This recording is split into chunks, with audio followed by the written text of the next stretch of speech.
Good afternoon.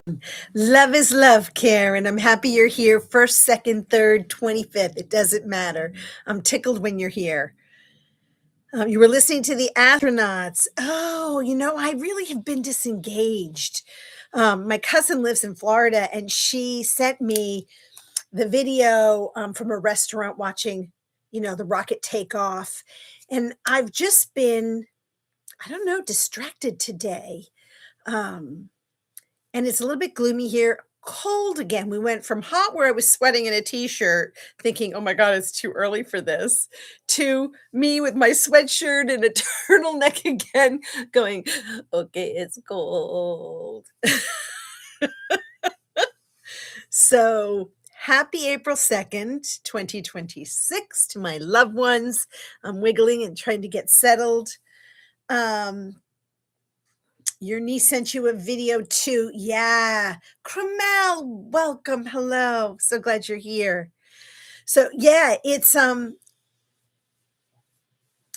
fascinating thing.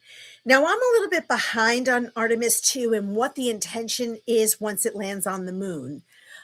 So I guess I need to shake my groove thing to really look at why are we going there.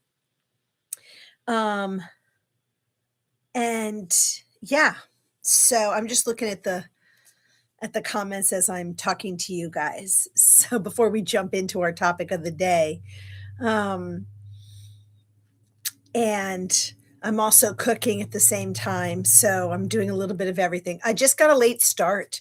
For those of you that know, I've been having a hard time sleeping, so I surrendered and took a quarter of a sleeping pill last night, and my beautiful boys, which I don't know if you can see one over there, right here, and then the other one's over there. Um, they blessed me with not getting up in the middle of the night, and I think I slept for like 5 hours in a row, rolled over, and slept for another couple of hours, but I really it was hard to sort of move in the morning, and the reason I don't like taking sleeping pills is because I feel so extra tired in the morning, and I just gave myself permission to just rest. Shocking, I gave myself permission to rest, and it felt good. I'm going to need several of those days for my body to recoup, but I'm not going to take a sleeping pill tonight. I'll finish cooking. Um, I do this. This is the ADD in me. I have a she shed that was here in my apartment when I got here that I've started to empty out into the kitchen because it's raining and it's cold and it's muddy in the backyard. So now the kitchen, I'm tripping over everything. Wasn't it a week and a half ago or 2 weeks where I had finally organized the kitchen? And now I'm like, if someone rings the doorbell, I'm like, please don't look over there. But I have to find the seeds. I have to get myself organized. And that is part of my journey for this coming season. So, just checking in. It's not landing, it's orbiting, but subsequent Artemises will land and start permanent base at the South Pole. Oh, I really don't want us to be building anything on another planet. We have fucked up this planet. We're going to go and do it somewhere else. And then it'll become this place where we can indeterminately blast people. I just, have we not screwed up enough of this earth? We want to go screw up the moon. We really do need the moon. We shouldn't be screwing around with it. Anyway. Yeah, you get groggy with sleeping aids, Karen. I absolutely do. Why do we have to get into outer space if we want to survive? I don't know if I understand that. Maybe we should do like a Google Meet and have a conversation about it. I don't believe that. I don't. I think we need to put on our big girl and boy pants and set our personal ambitions aside and say what's best for the children. Because we're going to be long gone when this planet is flubbed up. And without getting into politics of anything, it always comes down to money. So even if we do go out to outer space, Karen, I feel like it's going to be controlled by those that have. And those that don't have, the have-nots, are still going to get screwed. So I kind of feel like we just need to not go there and figure this out. There's a great movie called Children of Men. If anybody has seen it, great. If you haven't, it's with Clive Owen, um, and Julianne Moore, and it's fascinating. And it kind of has to bitch slap you upside the head to say, you keep peeing on the earth, we are going to diminish as a human race. And maybe that's okay because we do need to restart and you just need to get rid of a lot of the dumbasses. Okay, where are we? I am going to take a strong painkiller tonight to sleep. Lumbago over here. Oh, yeah, I'm so sorry. But yeah, take it if you need to rest.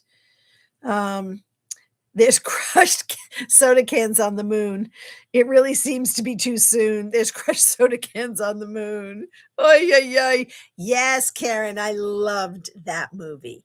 It terrified me, by the way. It terrified me because it could be true. Sorry, hold on.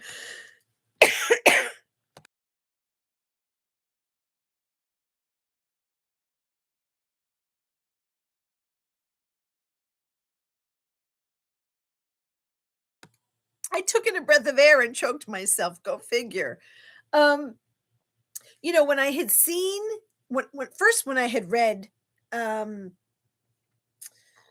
The Handmaid's Tale, I was terrified by the story and the fiction of it all. Then as it starts to become a reality, I'm like, WTF?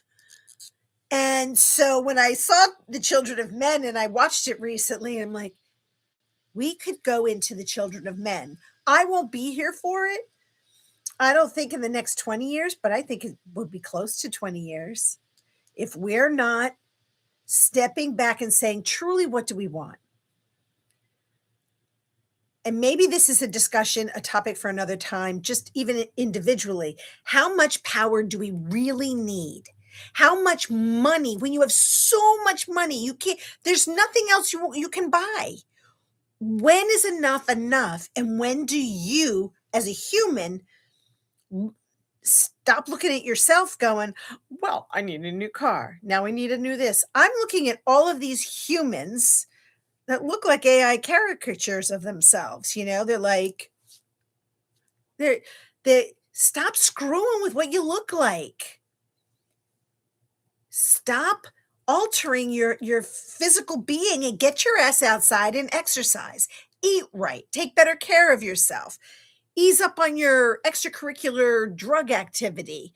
There are ways that we can still be beautiful, but if you're plastic, are you really beautiful? Seriously, are you? I don't find certain people that have nipped and tucked themselves to such a tight,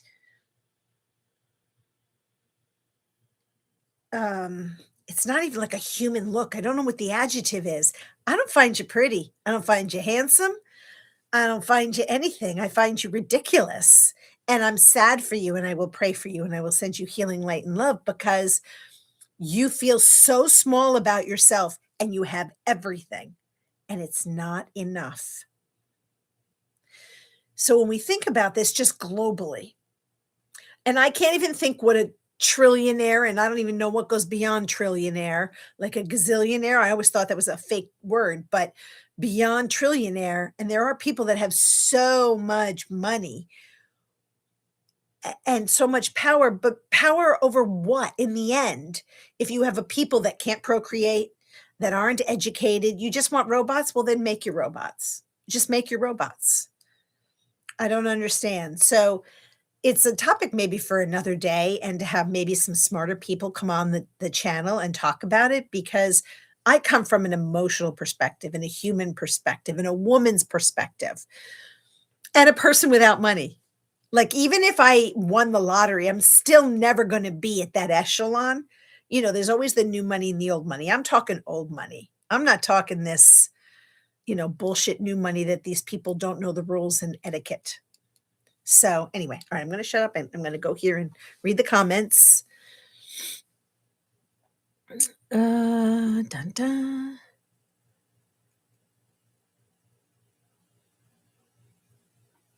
I remember one woman saying, who was that Philippine ruler? Oh, Imelda Marcos with all the shoes. She said, if you know how much money you have, you don't have very much. That wow is right, Karen. Wow. Which I guess is kind of nice. It will lead us into the topic for today. I was as I was thinking about the whole year, and then I had put together in January what I wanted to talk about each month as a opening topic. April's architect of emotional healing is really about emergence. That's because they stole it from the people. Exactly, Richard. This is the thing. Most people's wealth comes from us, we the people. And we the people, this is why revolutions begin. We're like, enough pooping on us. We're done. The poop shower is over. You've taken everything. You've pillaged our bank accounts and our house accounts and our education and our health. We're done. Time out. We're taken over. But we're scared to do that. And that's part of emergence. And that also leads us into today, because I think what I had said in my description is what's been gathering beneath the surface is ready to rise. And I have talked about myself. I live in what do they call it? Like the less mentality. But it's self-fulfilling prophecy. It's not because the opportunities aren't there. So what if the part of me or you ready to come forward, even if it's fragile, even if you're afraid, what would that look like? That is my hill to die on.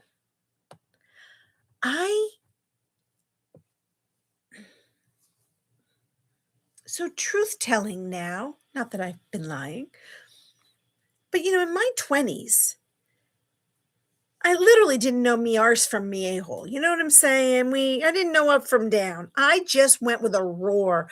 I was so passionate about I am woman. Hear me roar. I'm going to get this job. I'm going to do this job. I'm going to kick ass. You're not going to ignore me because I'm going to be valuable. And I went with a roar, like this naive roar. And I was pretty successful. I mean, I may not have made a lot of money because I wasn't skilled in negotiating. I took what was offered because I didn't know I could ask for more. Companies, managers, directors, they take advantage of that. They have a salary. They're like, okay, this salary or this role, 25,000 to 35,000. If someone says, well, we're going to give you 25,000, okay, that's great. Thank you so much. You know, the innocent you or the inexperienced you takes what you're given. You don't know that you can go in and say, well, really 30,000 is where I'm looking. And I would love that. And I would love, to make sure I have 2 weeks vacation and you know what the benefits are that you want to ask for. It took me many iterations before I even started to ask for anything or fight back on salary. I'll never forget, I think I was making $35,000 a year, and I was up for another promotion within the same company, and it was gonna be a very nominal amount, but a lot more responsibility. I was like, well, in my head, I knew that was wrong. I had other voices saying, "Just take it, it's gonna help you," and I'm mimicking my dad right now. And I surrendered working at that company, I went somewhere else and made 45,000. So, I was naive, and I think most companies will probably tell you this as well, at least in the corporate world that I was in. You make money when you transition from companies, but even if your skill set is what they want in the company you're in, they're not gonna bump you up that significantly because maybe the people in the same department that have been there and there's just an opening, you would be out salaried them. You'd be outperforming them with the salary, maybe not the experience. So it's having that confidence. So when I talk about emergence, April is a great month in the year. It's kind of when the earth is really waking up, right? It's not whispering anymore because of the snow and everything's sort of dead, and it's not sort of dead, it's dead, and the ground is softening, right? We're getting ready. I'm going to use a lot of gardening analogies today. Oh, it's your birthday month, Karen. All right, you'll have to tell us what day so we can sing and celebrate. You know, it's a subtle shift, April. And I would say emergence is not about being perfect. It's about permission. It's the 21st. I must write this down. I won't remember. Karen Suki, April 21 birthday. All right. Whoops. Well, nobody said I could spell birthday right. Heller. All right, what did they just drop? Oh, goodness. Oh, here. Okay. So, you know, think of, yes, it's a Tuesday. So I'm going to use my gardening analogies because that's where I am right now. But you think of a seed, right?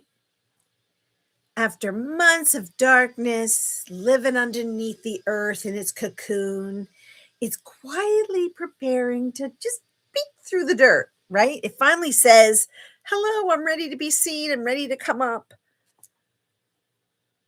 And I think that what I forget, my dog is snoring. I wish you could hear him. Is that emergence, becoming, it's messy. It's not like this even keel thing. It's being vulnerable. I hate being vulnerable. I hate not being in control. By the way, I'm smart enough to know I never had control, but it's the illusion of control. And that's just my perspective. Again, for those listening, this is for entertainment purposes. These are the opinions of the host. That would be me, Teresa. And so I'm not a doctor, nor do I play one on YouTube. I am not a professional, nor do I play one on YouTube.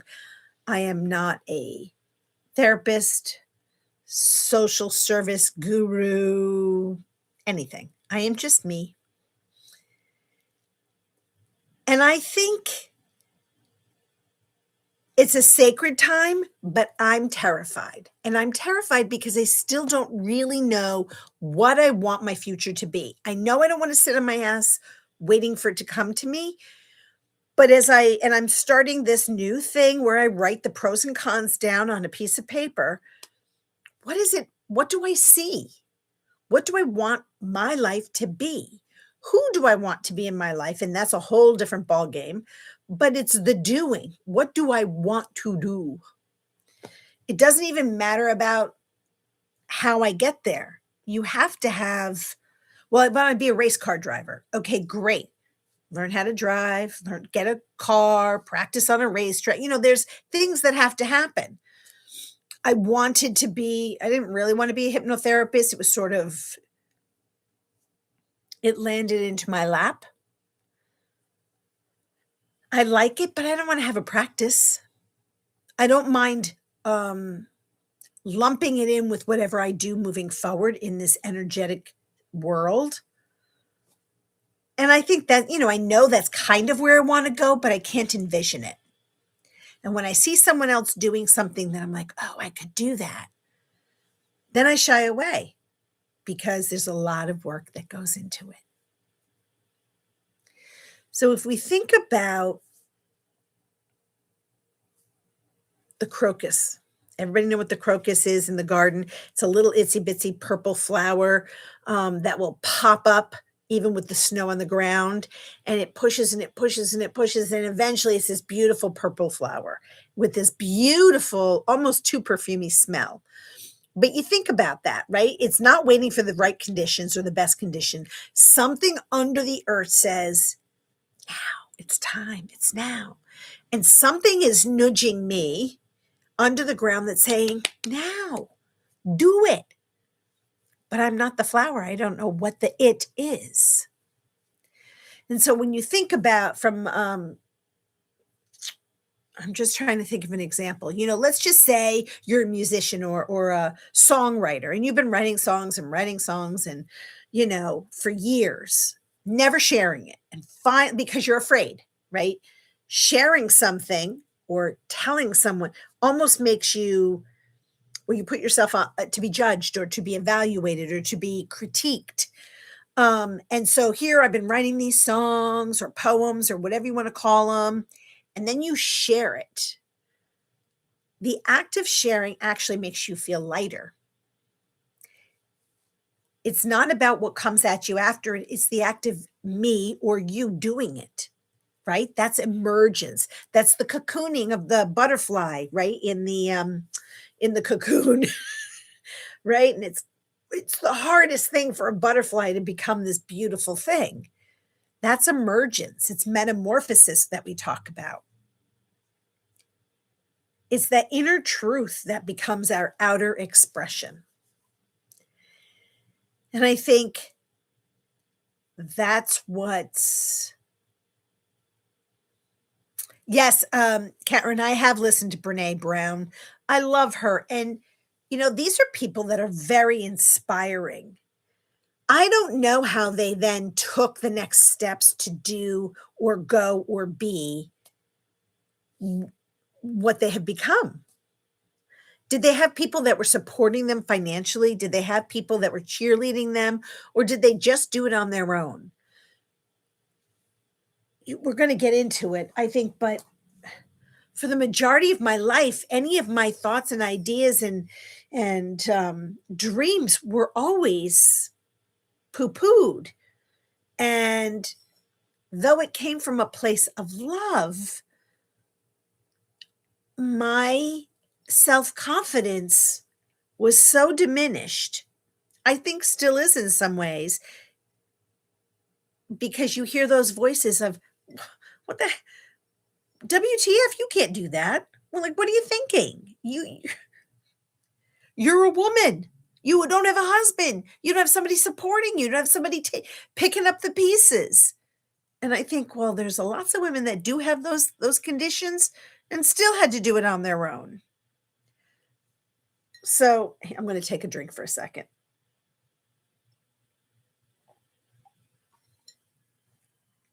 And hopefully not leaving a hot chocolate mustache.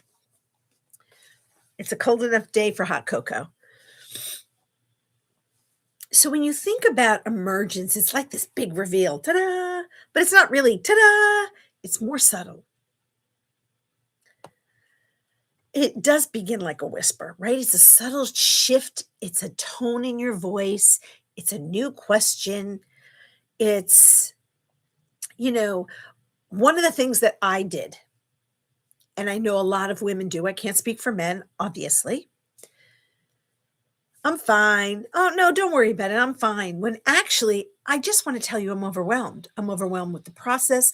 I'm overwhelmed with thinking about it. I'm overwhelmed with talking with a coach about it. I'm overwhelmed. And why was that always something to be ashamed of rather than saying, yeah, I'm overwhelmed? So by saying something like I'm overwhelmed, it's like the truth is coming out to the surface. Doesn't mean I don't want to move forward. I'm overwhelmed and I don't know what to do next. And part of that is having conversations with people that, whether they're in the know or not. I recently had a conversation with somebody and I said, what do you need from me? When they were talking to me. Because we as communicators, as loved ones, as friends, as colleagues, as neighbors, as individuals, if we are telling you something, the receiver is saying, well, I have a lot to say on this topic, but Let me ask, do you want my opinion or do you just want me to listen? That's an important thing because Miss Know It All doesn't really know it all, but intuitively, I can see what's right in front of me. I can see when you're saying something to me. I can help you. I can guide you. It's one of the reasons I wanted to be a coach. There you go. Um, I think, encouraging people to go step by step, but I suck at it for myself. It's not a bad judgment. It's an identifier. What do you do well? Well, I suck at coaching myself. I suck at doing the things that I know would be the right step 1. But step 1 seems like step 30 to me. When you leave a job, I remember being laid off, but I was getting ready to quit. I was at the end of my rope. I was tired of being mistreated and abused, which I was. And I felt so much lighter when I was let go. But even if I quit, you know what I mean? I did quit. Um, well, that's a different story. So when I was let go, all of a sudden, all my ideas that I had started to come back. It wasn't gone, it was dormant, right? It's kind of like the seed or the crocus in the earth. It's waiting for its time to push up through the earth. And I think that's why I love the garden analogy so much, right? It helps you. And so I would ask, what part of you is quietly preparing? Are you preparing for anything? Like what truth is ready to come out of you? Or are you content in the space that you're in? And I would want to understand, what does that look like? Like, are you doing the thing that you've always wanted to do? Or are you content with doing what you're doing because you feel secure, you feel safe, you feel um, satisfied in whatever it is your life has to offer you? I'm learning that this emergence doesn't require confidence, just willingness.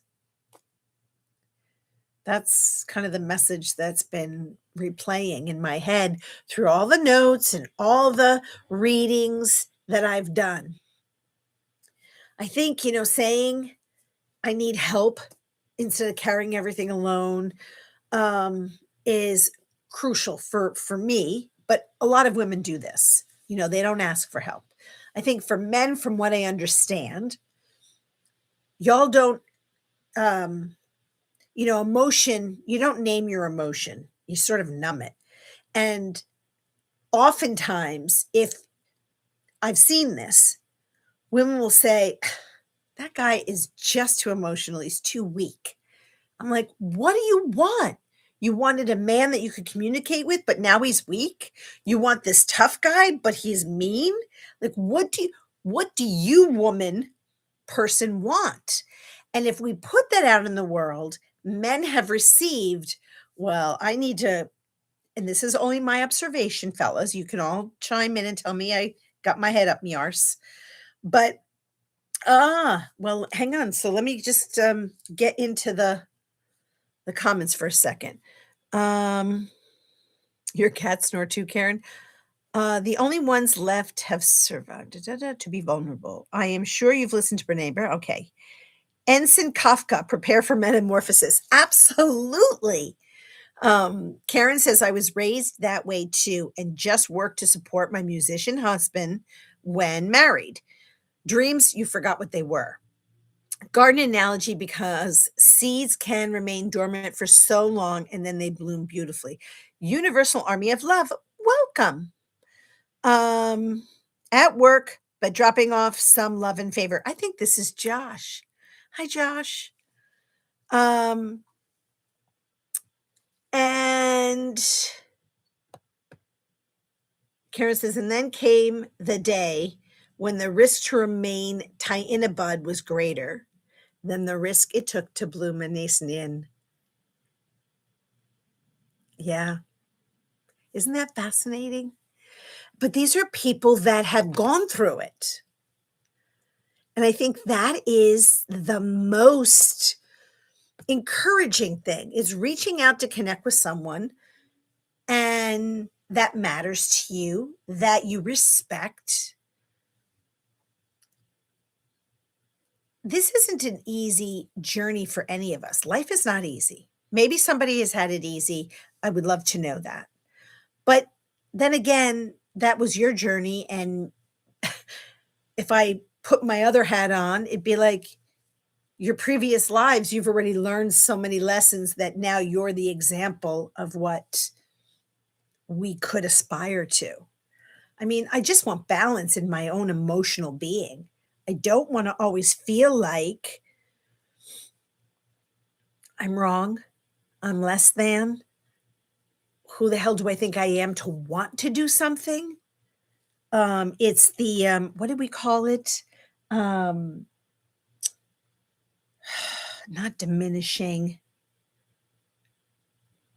It'll come to me. Um, imposter syndrome. It's like an imposter. It's if I wasn't a woman, I'd feel like I was an imposter. Um, excuse me a minute. Just want to. I think, you know, of course, meditation helps. Of course, journaling helps. Of course, those things help. Being held accountable also helps. That's what a coach does. It's a reminder that what you, the participant, has committed to doing, it is doing it. Cleaning out the she shed, creating an organization so that I can find what I need, get rid of what I don't need, recycle, repurpose, reinvent, create the garden that I want. And in the interim, or in conjunction, I hope that's the right word, spiritually, what's going to rev my engine? And I just live in fear. I also feel because I don't know where I'm going to end up living, keeps me in limbo of wanting to create something that then, after I put in all this time, all this energy, money potentially, I build a community and then I'm like, oh, sorry, I'm leaving. For a long time, I never planned on leaving this environment in this town, this community. But now I don't know. And so I feel like I'm in limbo. Richard says, I'm an imposter, just a pretender. All of my worst fears whisper in the dark. My bobblehead gal.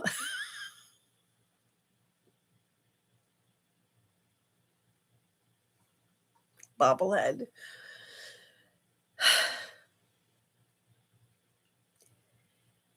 April is not asking us to bloom.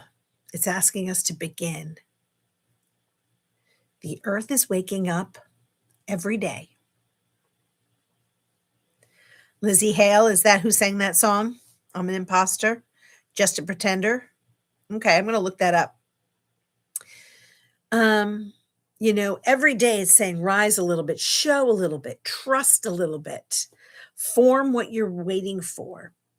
And I really did think in the beginning of the year I had it figured out. And I don't know if it's fear that's holding me back.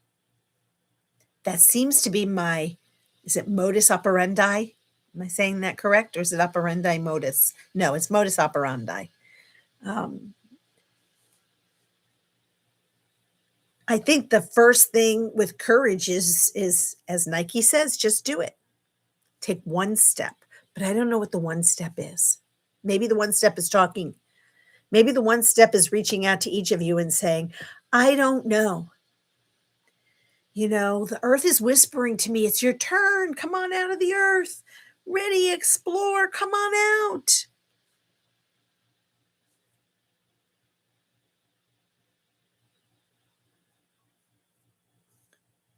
What are your thoughts, guys? Where do you lay with this? Um, how does it shake you up? Or are you in a place where you're okay and you don't need to move forward, or I don't wanna say move forward. What's the right thing I really wanna say? Um, well, that you're content with your lot in life. And, I think if I was working, I'd be content with my lot because I'm earning money. I have a job. I have a purpose. Not having a job, a friend of mine is thinking about retiring. And I said, pretty please have a plan. Take a couple of months if you need to just sort of relax and recharge your battery. But don't do what I've done, because even though mine was health related, it was a self-imposed retirement. Um, it, it's I'm curious, so if you're getting ready to retire, have a plan. Don't just think of, I'm just going to figure it out, because you will get stuck unless you're an absolute go-getter. But I find when you retire and you don't have a plan, there's that moment of depression. Oh, good Lord in heaven. Someone has perfumed the air and stinky. Oh, Lord Jesus. So Karen, you're asking me, well, what do I really want to do? I don't know, Karen. But why am I thinking of moving? So it's a twofold thing. Um, Being closer to my brother where he lives, for both physical support, emotional support, not financial support, but it would be there if needed. He would be my caretaker, as a person who has health issues. If I'm in a pickle, I don't have a lot of people right now that I could say, hey, you know, come help. And I do have my best friend. You all met her. Lovely. She also has a life, and she's she's got a family. She's got people that she's the number one for. And yes, she would be there for me. So this is no shade in that direction. This is not even a conversation I've had with her. But there's the comfort of knowing that at some point I'm going to need to be physically closer to him anyway. But there's a fear, because as much as my community is a little scary at the moment, I know it.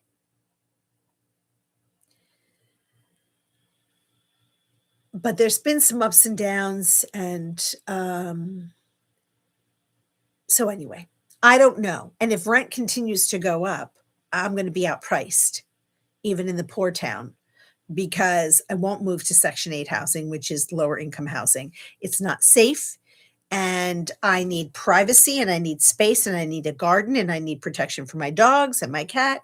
So, there's some things there. What do I want to do? Well, I've seen myself leading meditations. I've seen myself in energy healing circles and doing Reiki and creating a space for that community, mostly of women. It's not exclusive, but I can only relate to women, where I have things to offer from a coaching perspective. So I'm not sure.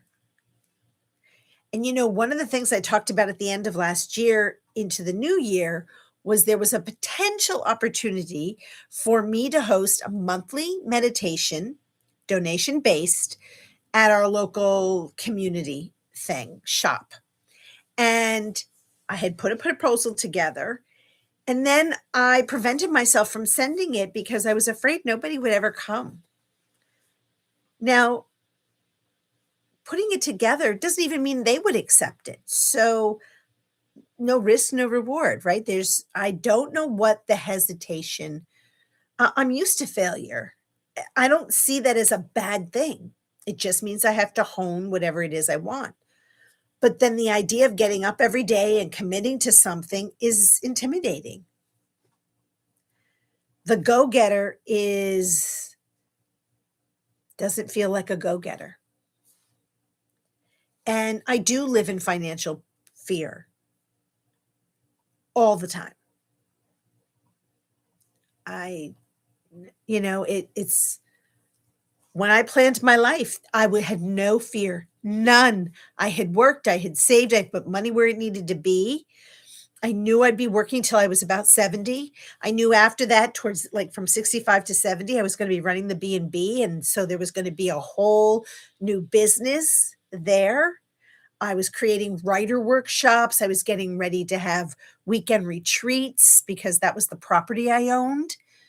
I think getting rid of my house 4 years ago crushed those ideas and those dreams because it was already built in. Now, if I want to do any of those things, I have to work with other people to make them to come to fruition. I don't want to work that hard and I don't want to trust other people. So that may be a conversation offline, Karen. But that's part of my hesitation, right? It's all these things that I had envisioned that I shared with other people, they've taken up and done what I said I was going to do. They did it.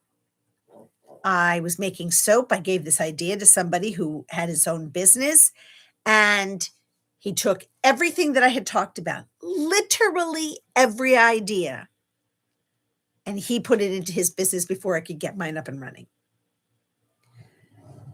Now, is there room for two of us? Yes, but he left his town where he was being basically kicked out of, and he came into my town, which is where I was going to do it. You can't have two. I'm sorry, this town is too poor. You can't have two of the same ideas. You have one or two massage therapists. You can't have five massage therapists. You're going to have no business. We can't sustain that in this town. You have one or two restaurants. If you start to have 5 or 6 restaurants, none of them are going to be able to make a profit. They just aren't. There's not enough business. Yes, people will come from other towns, but you really need your local town to sort of sustain you on a daily basis.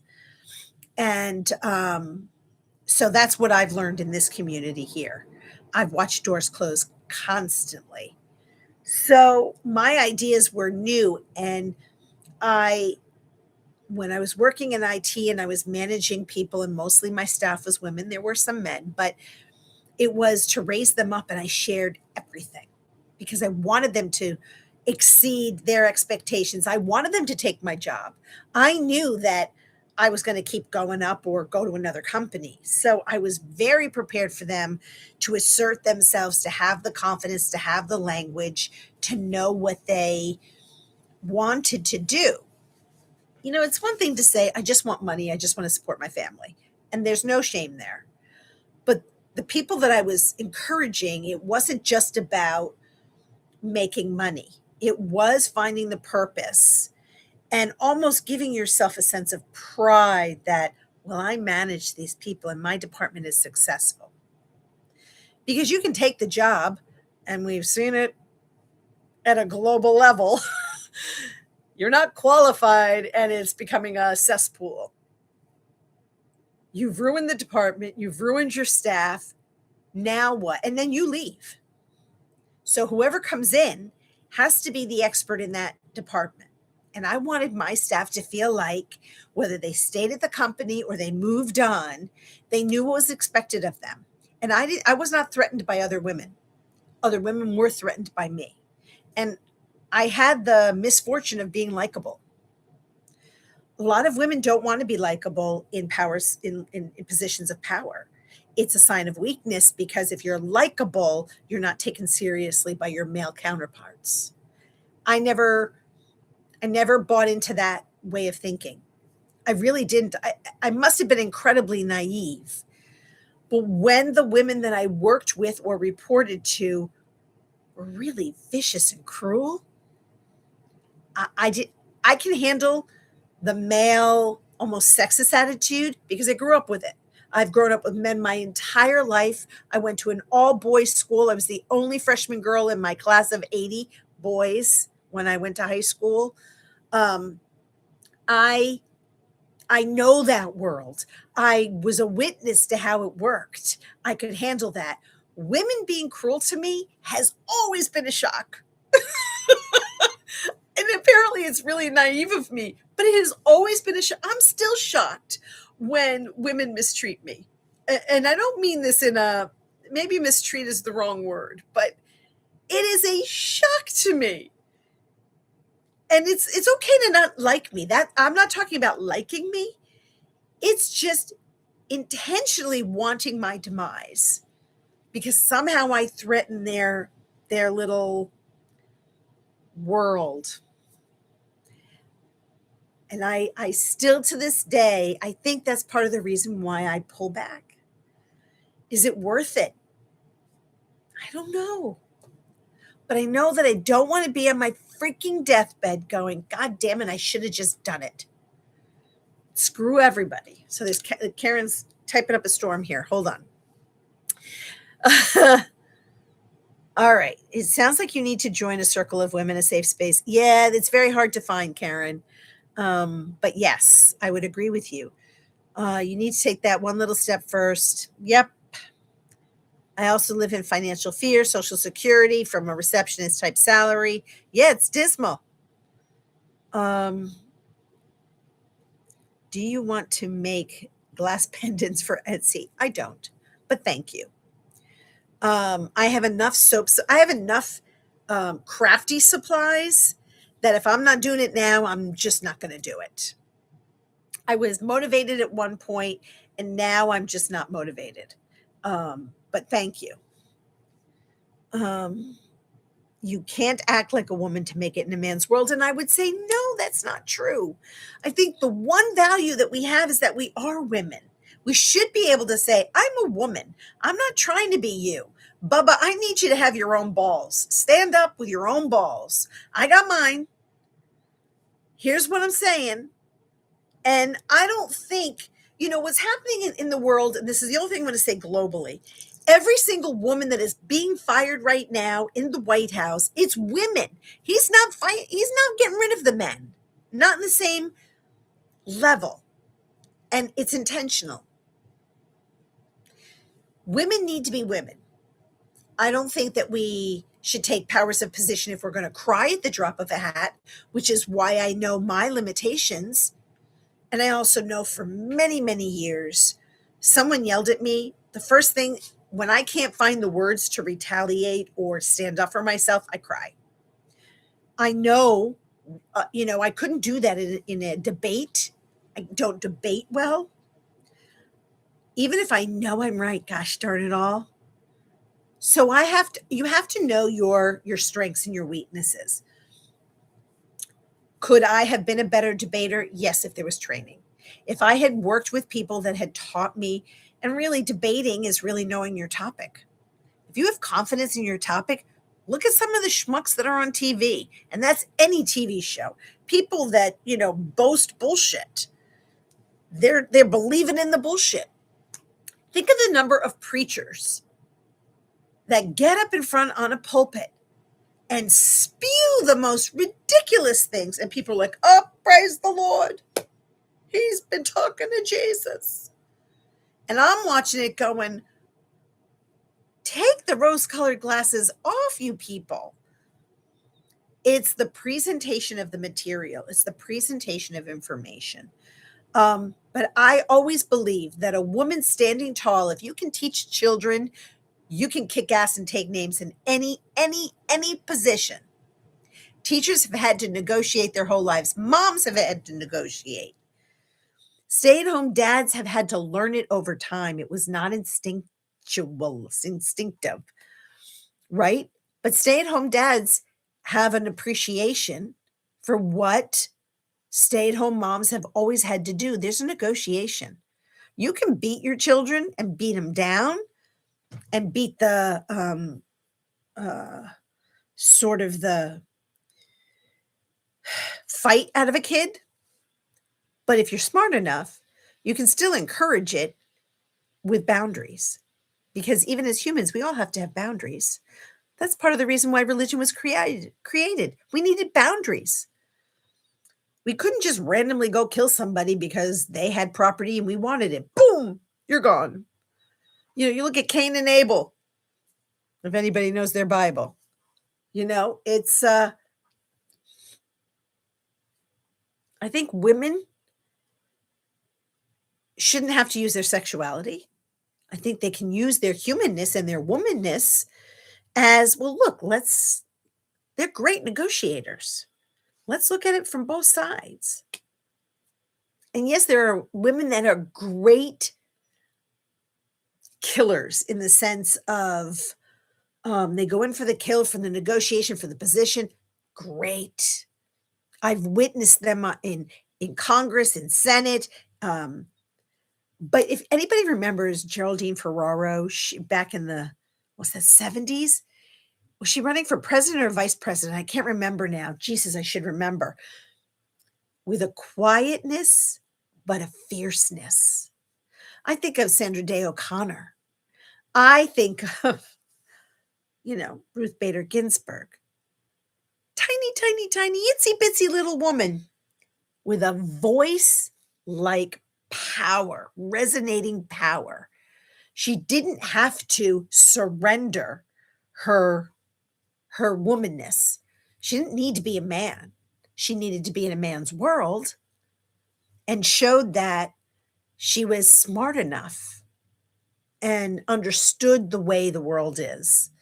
And I didn't agree with everything the woman said, but I loved that woman. So I don't, I'm, not to get in this argumentative place, but I don't think women have to be men in men's world. We got enough men. Let them try to be let men try to be better men. Let them be men of integrity and honor.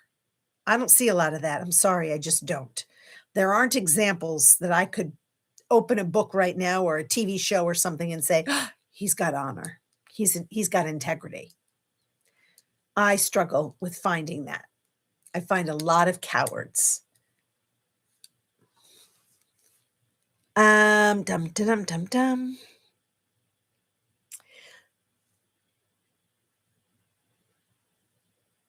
I actually agree. Women should be women. I think today it's changing enough so that we can and we should. Oh, absolutely. Richard says, could I have been a better debater? That's debatable. Well, Richard, I would ask you as a man, do you feel like you've had to debate or be something you're not in order to achieve your success? I actually don't know what you do. So it's kind of hard. And maybe you're retired. I don't even know if you are. I think you're too young to retire, but whatever. You could have made gazillions and now you're retired. But I know you have a family. And, I've witnessed so many people merging. Roles are changing, right? Roles are emerging. They're diverging. And I think with the power of same-sex couples, you see it as well.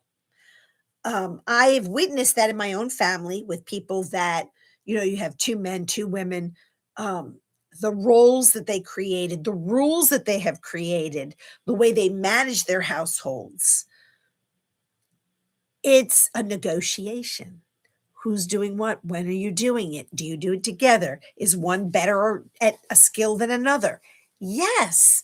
So for me, that's why I don't think I've ever had an issue with people being different than myself. Whether you're gay or straight, trans or whatever it is, I'm actually not threatened. I'm a little pissed off that some people look better. But, I say that in jest, but according to my wife, I'm breathing. I'm too young to retire. Yes. Well, see, I knew you were too young. I didn't think you were that old. But, yes, Geraldine, the 80s, vice president. Discrimination. That's the word I was looking for. Just as much discrimination towards men and women, just different. Yep. According to my wife, if I'm breathing, I'm too young to retire. Okay, I read that again. So there you go. It's It's just, and I think Karen and I are in a similar place. We are solo in our endeavors moving forward. I've never had a companion in my life that supported or championed me. I think there's this narrative. Wouldn't it be nice? Would my life have been different if I had that partner in crime? But I have witnessed so many people that had a partner in crime who their partner was just useless. The grass is always greener on the other side. I have been, and that's why I said I used to feel like I was an alien. I was an alien on this planet since a little girl sitting on this little stoop on our property, staring up at the moon, going, "Please come get me. I don't fit in here. I don't belong here." And I think at 62, I'm saying the same thing. Calgon, take me away. I don't belong here. Then there's the other voice that says, "Well, yeah, you kind of do belong here. You're supposed to do something." And this, Karen, is where I come into my conundrum. What? How am I supposed to be the light when I don't always feel it inside? How am I supposed to be the encourager when I don't always, feel like I can encourage? Where is the support, the companionship?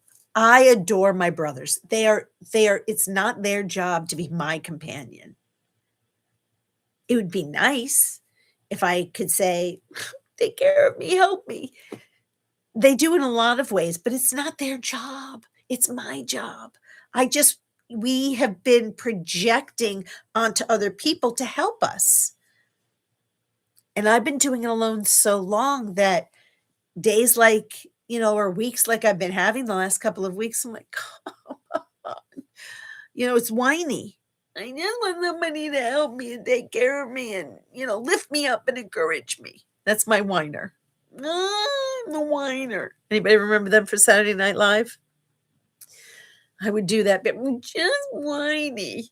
So I would say, especially to anybody just popping in, sorry about that. But it's, sometimes the journey alone, it's hard. And when you're standing at those crossroads, do I just exist until I die? Be a good puppy mom, do my YouTube thing. My life is smaller than I thought it would be. I really did think I'd be traveling. I'm not going to be able to do that. It's just a fact.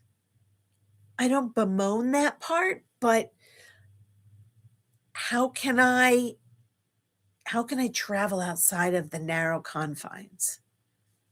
What can I experience? I like to learn. I need to continue to learn. That's why I've been in this spiritual journey. I'm growing. I'm trying to tap into what's inside. I got to tell you, it's gone quiet inside. My spidey senses gone quiet. Everything's gone quiet. The other day I was like, "Not is anybody there? Is anybody out there?" So let me just get to the comments. Richard says, "I wanted to be in a career trajectory that might be wondering how much I have to mask or front. But the Great Recession wiped out those career plans, and I've always seen myself as underpaid." See, that pisses me off.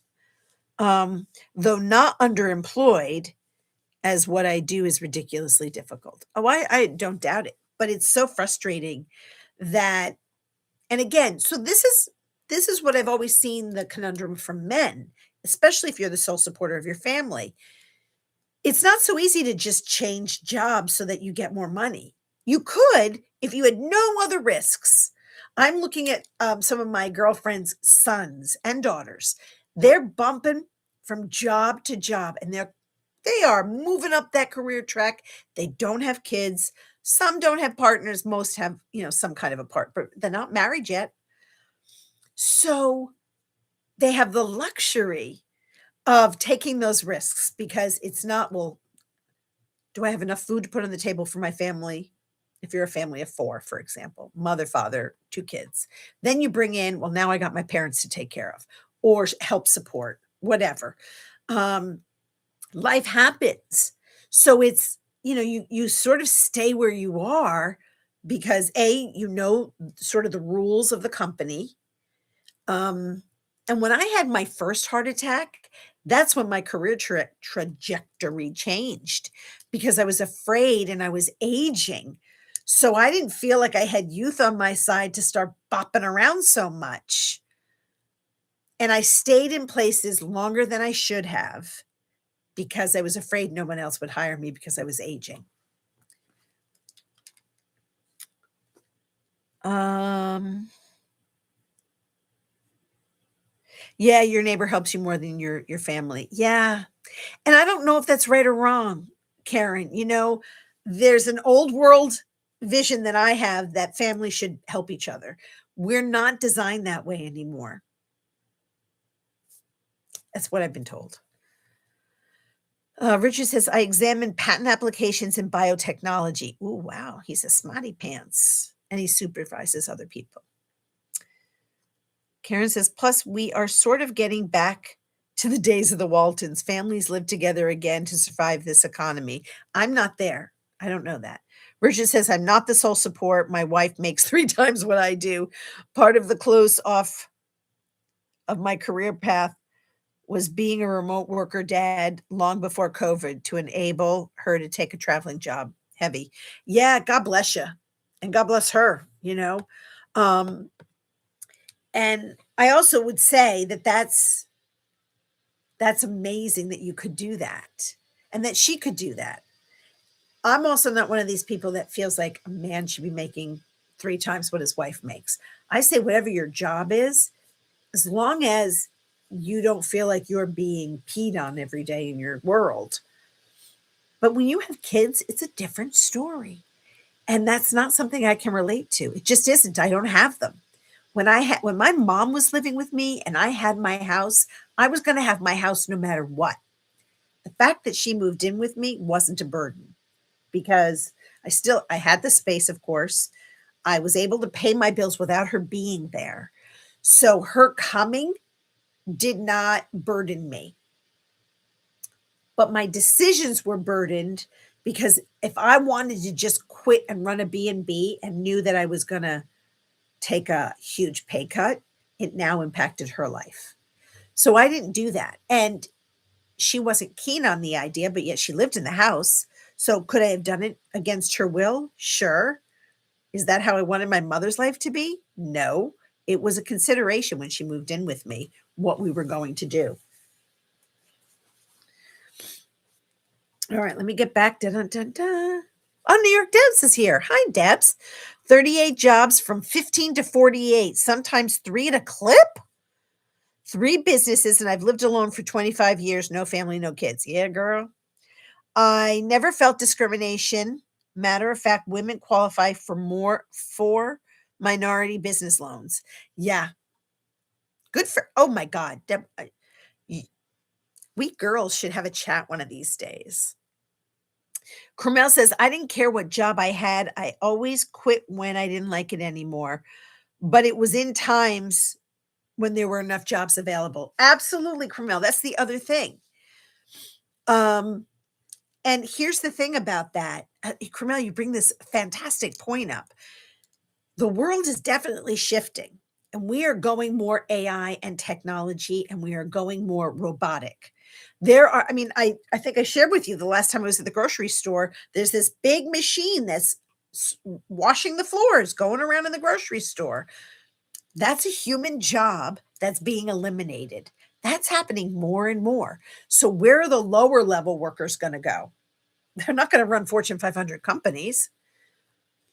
There's, at least in my community, I'm seeing that they're trying to bring back programs to teach young people trade skills, plumbing, electrical, air vac things. Um, Most people don't want to work that hard, but carpenters, these are skills we still will always need. Always. You're not going to be able to have a robot come in, crawl under the house, do the plumbing, do the electrical. You need people. That's a skill set, and it could be highly valuable to young people today. People see it as a skill beneath them. I don't know why. I always took it as an honor, but I can't speak to that.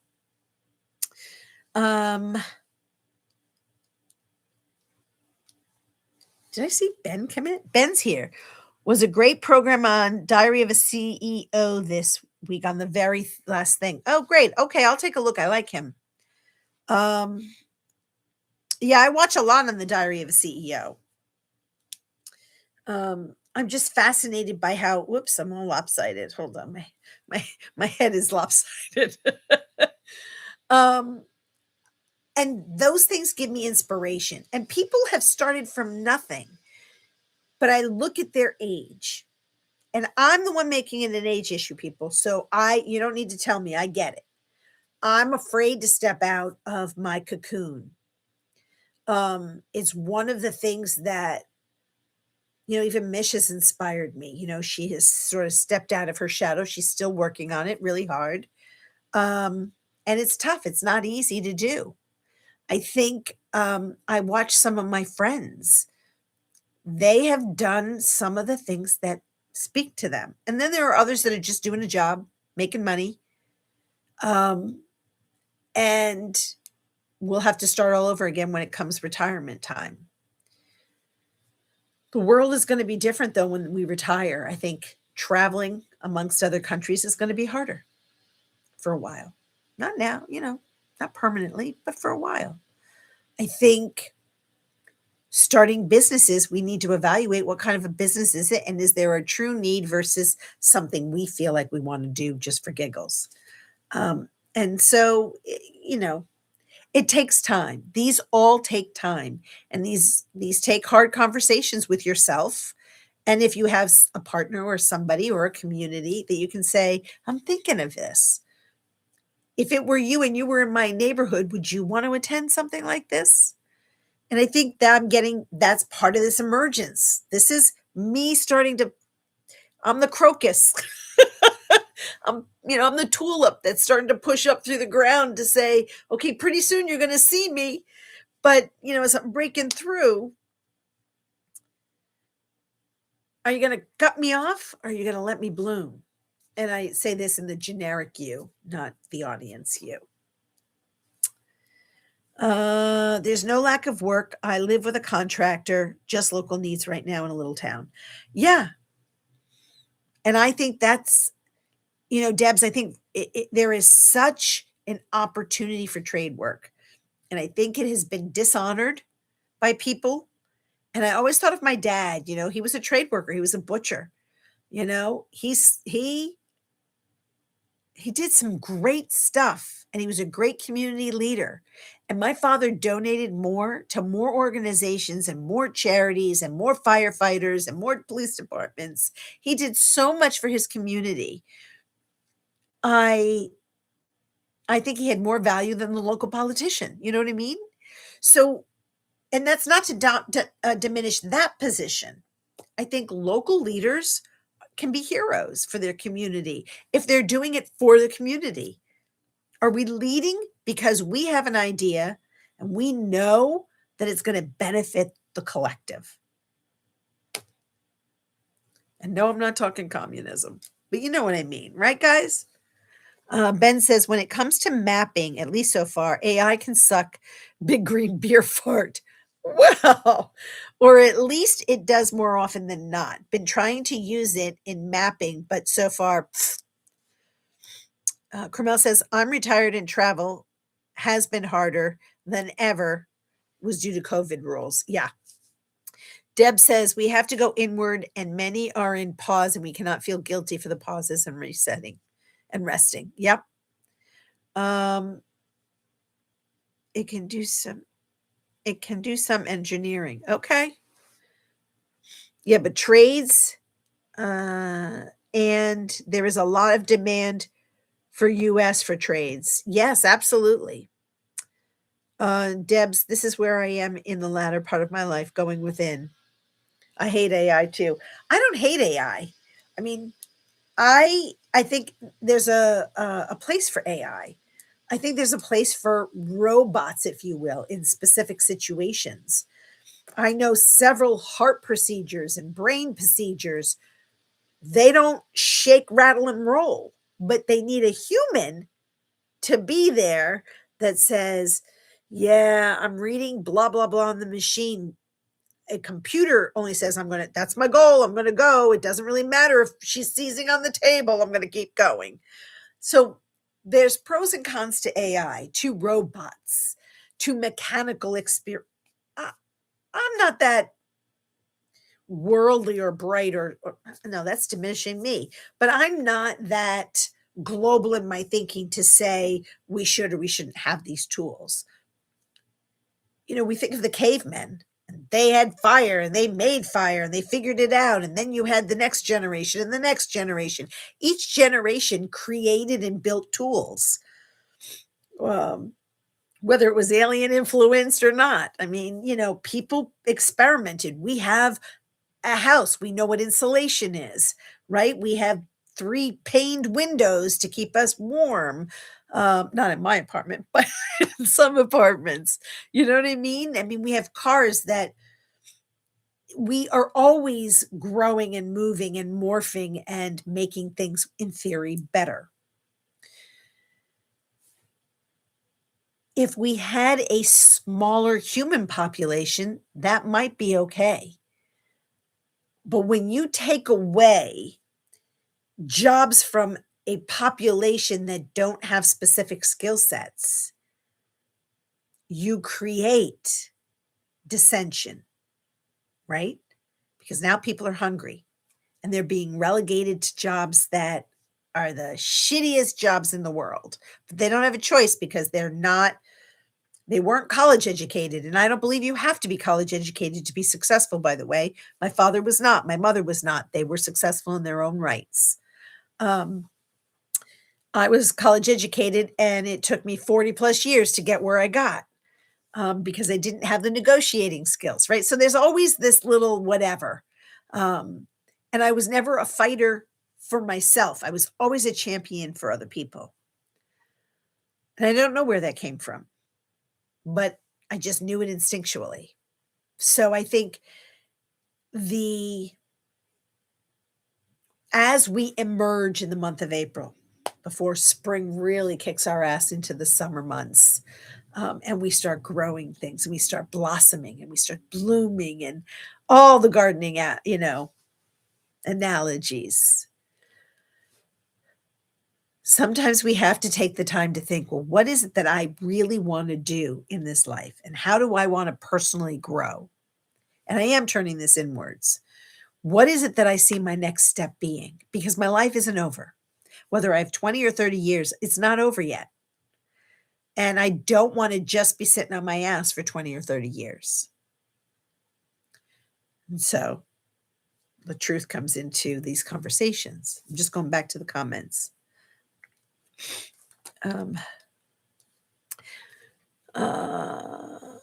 Karen, it's been very hard on every friend I have and many online. There's been a shift and people feel it. Yeah.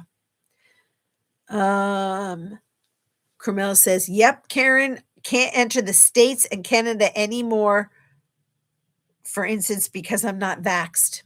Yeah. And that's going to come back to bite them in the ass because there are people that we're finding, that's another discussion about being vaccinated and that it was just poppycock. Ben says, I have had such bad luck in getting simple things wrong lately, even when I feed it in a survey and ask it to summarize. Okay.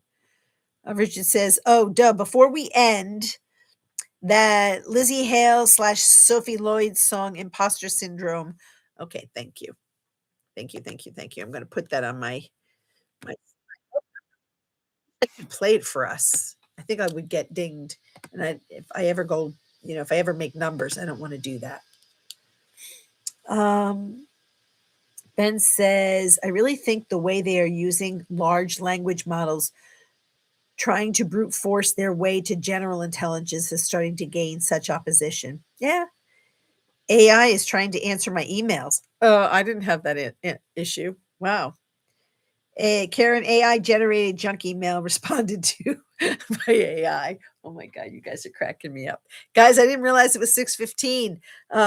So hey, look, for those of you that celebrate Passover or Easter, I don't know if there's another holiday in there. Enjoy. Um, I can share with you that the puppies and I on Sunday will be having a lamb steak with some sweet potato and asparagus, and the puppies will be getting extra treats.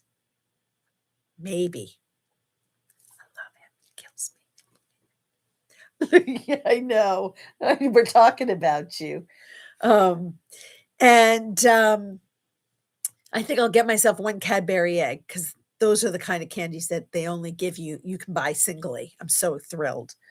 Um, it's going to be a really introspective time, and I'm going to be working on my she shed and getting my garden ready. And I've saved about $45 or $50, so I'm going to go get myself some pansies and some pretty flowers to start potting in my big pots that I keep. Um, and so, thank you for being here. Thank you for engaging with me and giving me grace while we have these conversations. Um, hold on, I'm seeing some things. Teresa, try to behave. Ben, I'm gonna let the hair down. I'm gonna go crazy, Bubba. I'll dye some eggs. The associated smell of vinegar with Easter. I mean, try, but we know you both won't. Nope, I'm not gonna be a good girl. I'm going wild, pal. I'm gonna go wild. But I am gonna be better with the eating, Ben. I'm not. I gotta lose some weight, pal. I gotta do it. You have been my inspiration. I don't know how you did it, but I'm going to be hypnotizing myself as well to get off the couch more. And I've started, but I need a lot more movement. This girl really does have to shake her groove thing and get healthier. I was tired just starting to empty out the she shed. And I'm like, oh my God. But having grace, I did start. I continue. Tomorrow being Friday, I don't really have any serious commitments. So I will say I did. Can you see? I treated myself to getting a manicure. And that was in lieu of going to dinner with a friend. I said, sorry, I spent that money on my nails. And I'd rather do that than go to dinner. I mean, I love being with my friends, but I love getting my nails done and I don't do it that often. So, and before we dive in, I'm going to shake my booty, baby, Carmel. I'm not going to film that sucker though. But I might someday film me dancing with the pupper. He loves to, when I start dancing in my house, he comes up and wiggles with me. And when I pick him up, his little tail flaps in the wind and I sort of cha-cha with him. It's the funniest damn thing. I don't know if it's sad, but it's definitely comical. Biscotti, he just, he's my chunkamunka. I'm looking at him. His head's heavy. They're snoring. It's raining outside, so they don't want to go out and do their business. Hence the aromatics coming from the dog, Karen. But anyway, I don't think anything's happening with the village, but if it is, maybe I'll see you guys there. But I'm really going to try to focus on cleaning and paring down and getting my stuff together. So until Tuesday or another channel, dogs are always ready to party. I send you all with love, with light, with healing, with compassion, sprinkled with a lot of joy, a lot of laughter, and so many giggles. Until next time, may you truly be blessed. I so appreciate you guys. I really do from the bottom of my heart. This is so much fun and it does energize me and it does like light a little spark under my tush. Or like the crocus peeking out of the ground coming up to see you all. So much love, guys. Mwah! I love you, love you, love you, love you. Thank you. Be well. Till Tuesday.